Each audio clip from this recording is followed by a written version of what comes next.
안녕하세요. 한경기업 경영지원본부 이혜진 세무사입니다. 안녕하세요. 김희영 세무사입니다. 네, 세무사님 오늘은 좀 저희가 특이하게 네. 현직 세무사가 알려주는 드라마 속 세금 이야기를 좀 해볼까 해요. 네. 우리 드라마 보다 보면 이것도 현실을 반영한 거니까 세금 이야기 되게 많잖아요. 맞아요. 요즘에 종종 나오더라고요. 그치. 볼 때마다 저거 좀 안타깝다. 저 틀렸다. 막 이런 생각 들지 않아요? 네네. 그렇기도 하고 재밌어요. 너무 재밌어. 제 일이니까 또 재밌더라고요. 네, 그 중에서 제 요즘 최애 드라마, 진짜 제일 좋아하는 드라마, 핫한 드라마, 슬기로운 의사생활, 스리생. 그렇죠. 스리생이 무슨 세금 이야기가 있어, 병원 이야기지, 뭐 하시는 분들이 있을 수 있는데, 이 장면 보시면, 하실 건데, 세무사님도 잘 모르시겠죠? 기억이 안 나는데, 뭐, 세금 얘기가 있었어요? 세금 얘기가 있어요. 한번 보세요. 네.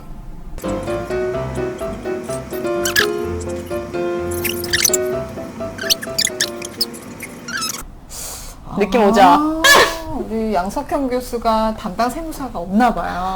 없어. 없는 것 같아요. 공부해. 상의를, 네. 그래서 옆에 세무사 회계사 정도는 꼭 있어야 된다니까. 네, 없이 지금 의사결정을 했습니다.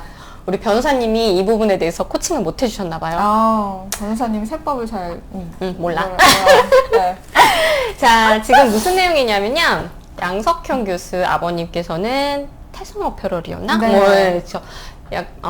중소기업, 비상장 중소기업을 운영하고 계시다가 알짜배기. 네. 그리고 모든 비리를 저지르시다가 네. 이제 갑자기 돌아가셨죠? 네. 갑자기 소천을 하셨는데 이제 하고 나서 유언장이 딱 공개가 됐어요. 공개가 되니까 유언장에 뜻밖의 내 모든 회사에 대한 모든 지분은 아들 양석형에게 남긴다. 네가 나의 가업을 물려받았으면 좋겠다라는 내용이 오픈되고 이제 친구들인 의사들이 이제 물어보는 거죠. 너 진짜 여기서 그만두고 이거 할 거야? 내가 그걸 왜 해? 전문 경영인 세워야지. 자, 요 내용이에요. 지금 여기인데 이거 보면서 어라? 어머, 웬일? 막 이런 생각이 들었는데 안 들어요? 들었거든. 이게 시즌 1 마지막이에요. 시즌 1 12화인데 우선 아버님 돌아가셨어요. 아버님 네. 돌아가셨는데 우리 양석현 선생님 원장님은 이제 나는 의사니까 나는 그쵸 계속 이 일을 할 텐데 그래서 전문 경영인을 세울 거야라고 얘기한 요 부분. 네. 상속을 포기한 건가요? 주식은 받았겠죠? 경영은 안 해도? 자 그러면 회사를 물려받지 않은 게 되는 건가요? 아니죠. 사실은 회사를 어떻게 물려주는지 잘 모르시는데 주식을 주는 게 회사를 물려주는 겁니다. 네. 경영인, 대표이사를 물려주는 건 대표이사는 저희가 회사 다닐 때 농담식으로 임원들을 임시직이라고 불렀는데 네, 이게 월급을 받으시는 고용된 분들이잖아요. 맞아요. 회사의 주인은 실질적인 주인은 주주죠. 그렇죠. 네, 네. 주식을 소유하고 있는 것이 이제 회사를 소유하는 건데 지금 상속이 발생했기 때문에 주식은 소유하고 계시죠. 다만 이걸 운영하고 관리하는 관리직인 대표이사를 전문 경영인, 즉 월급을 주는 사람으로 고용을 하겠다라는 얘기죠. 상속은 발생을 한 거죠. 겁니다. 네. 이럴 때 상속세 어떻게 돼요? 그렇죠. 그 주식을 받으면 이 주식을 양석형 교수가 공짜로 받은 거기 때문에 아버지가 돌아가시면서 주식을 공짜로 받은 건 상속이 되는 거고 그러면 아시는 것처럼 상속세를 내야 돼요. 근데 이 건 같은 경우는 경영을 다른 사람이 해버리는 상황이기 때문에 어떤 세법에 그런 혜택을 받을 수가 없고 일반 그냥 상속이 돼버리거든요. 상속세율은 10%에서 50%까지 있습니다. 근데 상속 재산이 30억이 넘어가게 되면 50%. 세율이 50%예요. 근데 지금 알짜배기에 중소기업이다. 비상장이다. 이런 경우에는 주식 가치가 100억은 쉽게 나와요. 우습죠. 네, 100억, 200억 나온다 그러면 우리 양석형 교수는 당장 세금을 한 50억을 내야 될 것 같은데 200억 나오면 100억 나오겠다. 그렇죠. 현금으로 내야 돼요, 현금으로. 그렇죠. 세금. 네. 비상장 중소기업에 사실은 현금이 있기가 또 좀 힘들고 우리 양석형 교수는 종합병원에 월급 받으시는 자잖아. 그러니까요. 이런 세금 진짜 많이 나올 텐데. 네. 그러니까. 이런 세금을 고려하고 의사결정을 한 건 아니겠죠? 아무 생각 없으신 걸로 제가 보이는데 네. 자, 저희가 지금 이거 보면서 되게 안타까워하는 점이 전문 경영인을 세울 거야 이 한마디였거든요, 사실. 맞아요. 왜 그런 거죠? 이게 아까 좀 전에 말씀드린 것처럼 주식을 상속받을 때, 특히 아버지가 경영한 회사의 주식을 상속받을 때는 나라에서 혜택을 줍니다. 이 회사를 물려받아서 우리 2세가 잘 경영할 수 있도록, 잘 경영하는 데 있어서 세금이 문제가 되면 안 문제가 되죠. 되면 안 돼. 걸림돌이 되면 안 되니까 가업 상속 공제라는 걸 통해서 상속세 부담을 일시적으로 뒤로 밀어줘요. 그리고 정말 사업을 우리 자녀가 물려받아서 잘했다. 7년 이상. 그러면 상속세를 부담하지 않아도 됩니다. 네, 그렇죠. 아주 훌륭한 제도죠. 네, 한도가 있어요. 그러니까 아버지가 뭐 10년 이상 영위했다. 그러면 200억이 한도고요. 20년 이상 했다. 300억. 그리고 30년 이상 했다. 그러면 500억까지. 지금 양석훈 교수 사례에서 보면 아버님이 꽤 오랫동안 중소기업을 운영하신 걸로 나와요. 몇십 년 동안. 네. 그러면 30년 이상 하셨다고 가정을 했을 때 500억을 공제를 해준다. 그렇죠. 상속세 거의 없을 수 있겠네. 그렇죠. 그쵸? 네. 근데 지금 그게 아니죠. 왜 안 되냐?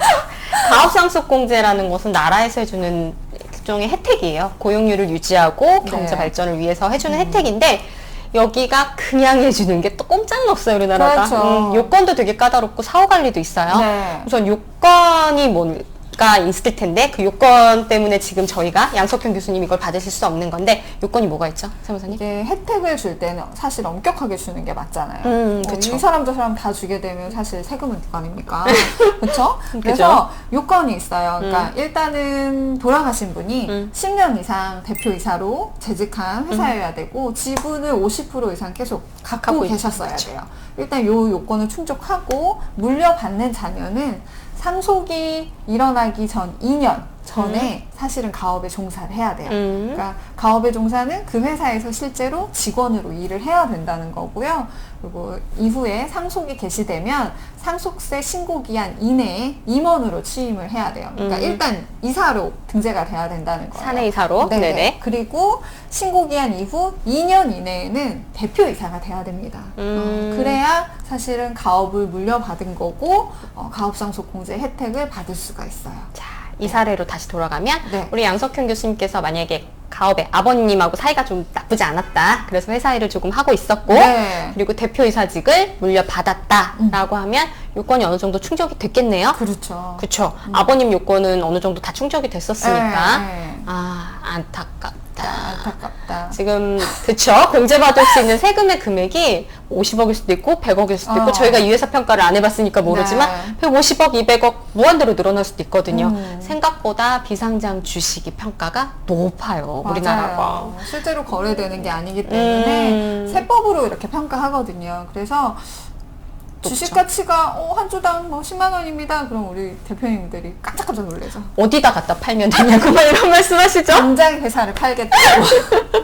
근데 이제 비상장 주식 평가는 과거의 자료를 갖고 평가를 하는 거기 때문에 네. 대표님들이 예상하는 거와 다르게 굉장히 높은 금액이 나오고 그 금액으로 상속세, 증여세, 뭐 양도세가 매겨지기 때문에 네. 부담하는 세부담도 크죠. 그쵸. 그래서 해주는 공제 혜택인데 이 혜택을 이제 누릴 수 없게 되었어요. 네. 만에 하나 이제 양석훈 교수가 내 아버지의 유언을 받들어 그동안은 제가 아버님한테 불효를 했지만 받들어서 가업을 잇겠습니다 라고 해서 대표이사직에 취임을 해서 요건을 충족했다. 네. 가정을 할게요. 네. 가정했어요. 받았어요. 또 이게 또 철저하게 사후관리가 있겠죠. 그렇죠. 공짜는 이제, 없어. 네. 국가가 상속세를 안 내게 해주는 목적이 아까 말씀드린 것처럼 고용을 유지하고 그쵸. 또 법인세도 잘 내고 그렇죠. 뭐 이런 요건들이 충족이 돼야 되는 건데 그러니까 이런 목적이 있는 거기 때문에 이 목적 달성을 못하게 되는 경우에는 상속세를 내라고 합니다. 다시 추징이죠. 네, 어떤 경우냐면 상속을 받아서 지분을 팔아버리거나 그치. 공제받은 지분인데 내가 남한테 팔거나 이러면 안 되겠죠? 팔아버리거나 업종을 변경하거나 그치. 직원을 해고하거나 이런 경우에는 국가가 생각한 그 소기의 목적을 달성할 수가 없기 때문에 세금 도로 내나? 도로 내나? 맞아요. 바로 그 요건이 충족되지 않은 그 시점으로부터 6개월 이내에 상속세를 납부해야 돼요. 그러니까 요 기간은 7년입니다. 7년. 7년 동안 요 사업을 잘 하셔야 돼요.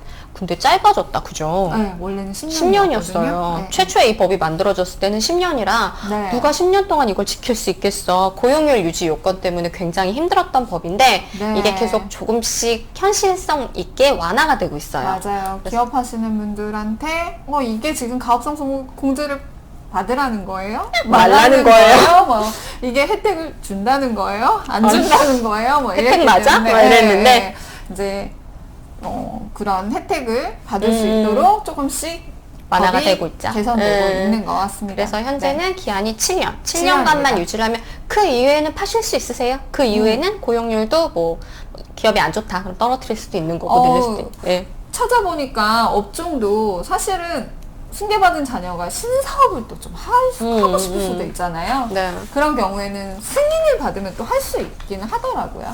그쵸? 그러니까 네. 계속 법이 좀 현실에 현실에 맞게. 변하고 있으니까 네. 아무래도 나중에 좀 더 몇 년이 지나고 나면 실제로 가업 상속공제를 받으시는 분들은 더 용이하게 받으실 수 있지 않을까 싶어요. 네. 저희가 드라마에서 봤을 때는 이 부분이 너무 안타까웠죠, 사실. 그리고 어떻게 이거를 딱 찾아내시다니 정말 대단하십니다. 직업병. 진짜 직업병. 보면서 직업병인데, 저 지금 이건 12화인데 앞에 가다 보면 5화에 그런 내용도 나와요. 양석현의 아버님께서는 비상장 주식회사를 소유하고 계신다라. 이 작가님도 진짜 대단한 거 같아요. 어떻게 이런 내용 알지? 저 귀에 그런 것만 들려요. 그냥 회사라고 표현한 게 아니라 비상장 비상장 중소기업. 중소기업이라고 이렇게 표현 굉장히 디테일하게 아시나 봐요, 세법을 좀. 조사를 많이 하시고. 근데 우리 양석현 교수님의 담당 변호사님만 세법을 모르시는 걸로. 네, 이렇게 해서 공제를 받으실 수 있을 텐데 받으시면 조금 더 세금 혜택이 있고 그러면 네. 가업을 운영하시는데 조금 더 여유롭죠. 왜냐하면 한꺼번에 세금을 100억 이상 내고 나면 사실 자금이 여유롭지가 못하잖아요. 대부분의 중소기업들이. 그렇죠. 사실 그렇게 많은 돈을 수중에 갖고 있기는 힘드니까 금융자산으로 막 50억씩 갖고 있는 거 비상장 중소기업은 좀 어려울걸요?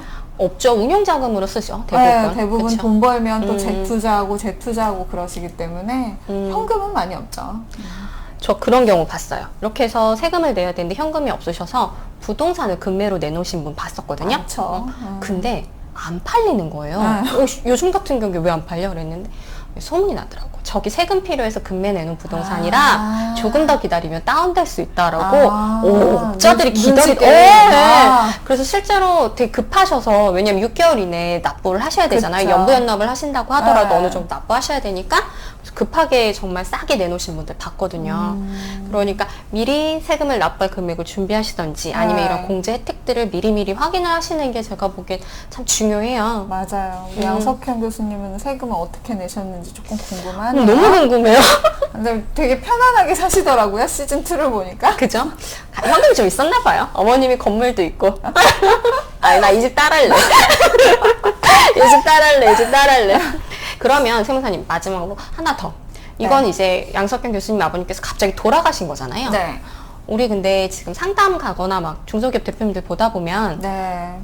이제 60, 70대인 부모님들하고 네. 30, 40대인 자녀분들이 많아요. 네. 근데 이제 수명이 다 길어지고 의학이 발달한 관계로 이제 뭐 60, 70대 계신 분이 100살 이상 사시는 경우도 굉장히 많아지셨잖아요. 네. 근데 이제 자녀분들도 성장을 하셔서 사업에 좀 기여도 하고 싶고 네. 내가 이 사업에 참여를 해서 좀 주도적으로 하고 싶은데 아직 유산을 받긴 우리 아버님께서 너무 건강하시고 아직 젊으시다.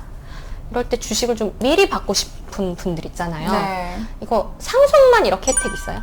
아닙니다. 사실은 증여도 나라에서 혜택을 주고 있어요. 그러니까 그렇잖아요. 어느 날 갑자기 아버님이 돌아가신 다음에 회사에 가서 일을 하는 것보다는 아버님이 살아계실 때 아버님 도움을 받아서 경영 수업을 받는 게 훨씬 그럼요. 효과적이겠죠. 그쵸. 그러니까 사전 증여를 통해서도 사실은 혜택을 받을 수 있어요. 우리 가업승계 증여특례.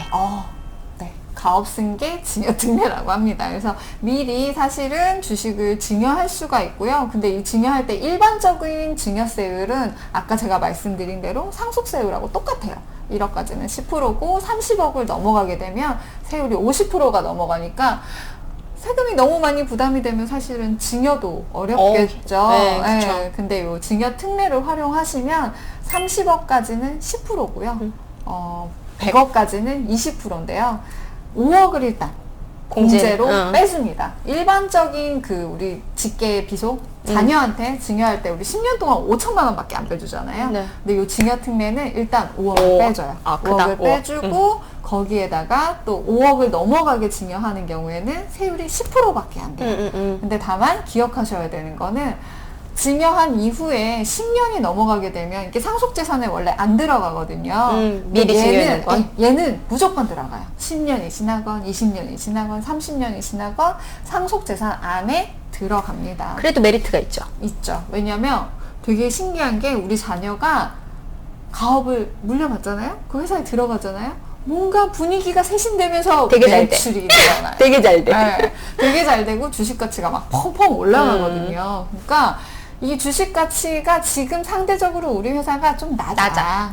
10년 뒤에 우리 회사는 이익도 많이 쌓일 거고 자산도 많아질 거야. 그럼 당연히 주식 가치가 올라갈 테니까 미리 증여하시게 되면 이 주식 가치를 고정시켜 놓는 그런 효과가 있어요. 그러니까 쌀 때 증여하는 효과가 분명히 맞아요. 있어요. 네네. 나중에는 100만 원이 될 수도 있는 걸 지금 10,000원일 때 증여할 수 있는 효과가 그렇죠. 있는 게 이게 증여 특례거든요. 그리고 요 증여 특례를 받아도 요건이 충족하면 앞서 말씀드린 가업상속 공제를 받을 수가 있거든요. 근데 네네. 가업상속 공제라는 게 한도가 있잖아요. 한도 내에서만 공제받는 거기 때문에 그 공제받을 때 그 주식 가치가 이게 들어간 것도 이 주식 가치로 들어가니까. 아, 그렇지. 네. 높게 평가되면 안 되겠네요. 그렇죠. 그러니까 가업상속 공제를 적용받을 때도 지금 증여특례를 미리 해 놓으시는 게 훨씬 도움이 되죠.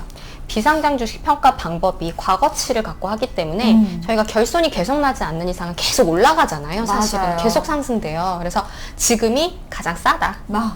뭔지 아파트가. 뭐든 오늘의 세금이 제일 싸다. 뭐. 맞아요.